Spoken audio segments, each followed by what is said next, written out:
இப்பொழுதும் என்னுடைய சாட்சியை கூறுகிறேன். சாட்சியம் இடைவிடாமல் சொல்ல வேண்டும்.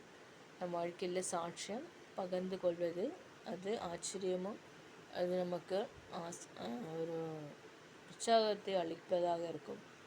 சாட்சியம் கூறுவதனால பிசாசு வெட்கப்பட்டு போவான். நாம் என்ன செய்யணும்னா ஆண்டவருக்காக சாட்சியம் இடைவிடாமல் ஒவ்வொரு நாளும் இல்லை என்றாலும் நாம் கூற வேண்டும். அதன்படி நடக்க வேண்டும். இந்த நல்ல நாளைக்காய் கர்த்தரை ஸ்தோத்திரிக்கிறேன். கடந்த வருடம் முழுவதும் கூட இருந்தார். இந்த வருடத்தின் 3வது மாதத்தில் வர கர்த்தர் எனக்கு கிருபை பாராட்டினார். கர்த்தருடைய கிருபைக்காக கர்த்தருக்கு ஸ்தோத்திரிக்கிறேன். நான் பின்தங்கி போயிருந்தேன். யெகோவான்னு சொல்லிட்டு பின்தங்கி போயிருந்தேன்.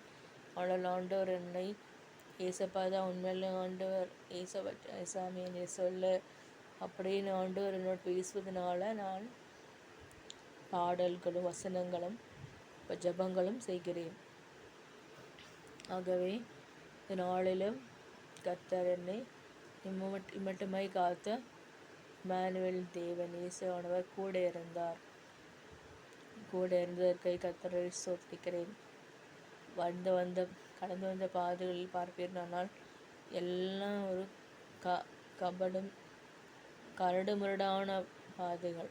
கரடுமுரடான பாதைகளில் கடந்து வந்தேன். ஆனால் நான் பயப்படவில்லை. நான் ஆண்டவரை உறுதியாய் பிடித்து கொண்டேன். இயேசுவானவரை உறுதியாக தரித்து கொண்டு அவருக்காக வாழ எண்ணி ஒப்பு கொடுத்த போது என் தேவன் எனக்கு உதவி செய்கிறார். அவர் என்னை அவருடைய மகளாக வாழ கிருபை ஈவும் அளிக்கிறார். கர்த்தருடைய ஈவு எண்ண முடியாத அதிசயங்களை, ஆராய முடியாத பெரிய காரியங்களையும் செய்கிற கர்த்தர். உன் அலங்கத்திற்குள் சமாதானமும் உன் அரமனைக்குள் சுகமும் இருப்பதாக நான் சொல்கிறாரு. அந்த வசனம் மாறாது. அந்த வசனம் இன்னைக்கும் நிலைத்து நிற்கிற வசனம். என் ஆத்துமாவை கர்த்தரை ஸ்தோத்திரி, என் உள்ளமே பரிசுத்த நாமத்தை ஸ்தோத்திரி. என் ஆத்துமாவை கர்த்தரை ஸ்தோத்திரி, கர்த்தர் செய்த சகல உபகாரங்களையும் மறவாதே. பாடல்களின் பாடுகிறேன். ஆண்டவருடைய வசனம் ரீச் ஆகிறதுக்காக ஆண்டவரை நாம் ப்ரொக்ளைம் பண்ணுறோம்.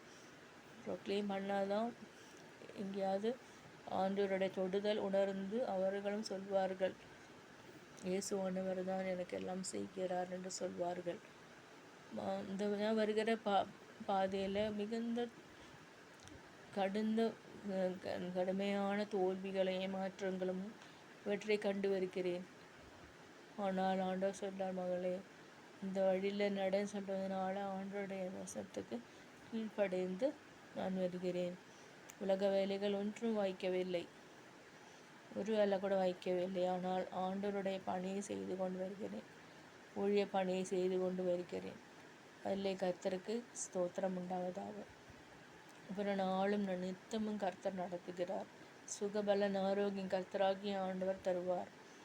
நாம் ஜெபிக்கும் பொழுது கிடைக்கும். என்னம்மா அன்பாக இருக்கிறாங்க, தம்பி ஃபேமிலி நல்லா இருக்காங்க. அதுக்கு கர்த்தரை ஸ்தோத்திரிக்கிறேன். இந்த வீடு எனக்கு எங்கள் அப்பாவோட வீடு. நான் இங்கே தங்கி இருக்கிறேன். ஆண்டவருடைய ஸ்லாக்கியம், அவருடைய ஆசீர்வாதம், அவருடைய இரக்கம், அவருடைய ஈவு இறங்குகிறது. ஒரு நாள் தேவனை தொழுது கொள்ள எனக்கு வாஞ்சை. சண்டே சர்ச்சில் போக தான் முடியவில்லை. எனக்கு இன்னும் சர்ச் பார்க்க வேண்டியதாக இருக்கிறது.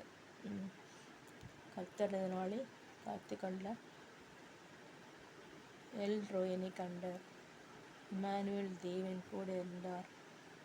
யெகோவா ராஃபா எப்பொழுதும் கூட இருக்கிற தேவன், ஜெயம் தருகிற தேவன். இந்த தேவனை நாம் ஸ்தோத்திரிப்போமாக, அவரை பற்றி பறை செலுத்துவோமாக. ஆமீன், ஆமீன்.